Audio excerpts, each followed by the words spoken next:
Many people ask the question, why are Pacific people so adamant about protecting their ocean?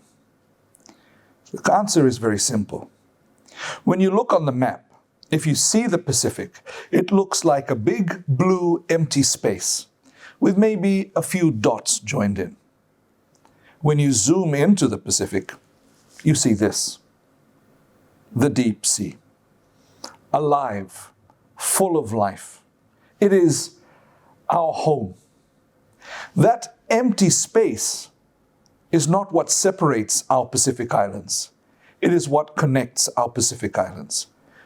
Thousands of years ago, before European discovery, our Pacific Islanders traveled those oceans on giant canoes. That ocean was our highway. It connected us, and it continues to do so today.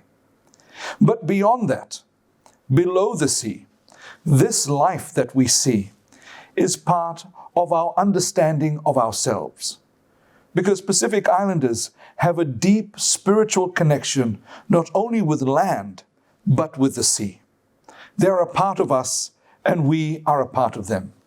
Our myths, our legends, our stories, our spirituality tells us of our connectedness to the ocean as much as it does to the land. So when we talk about the ocean, we are talking not only in an abstract way. We are not talking about resources.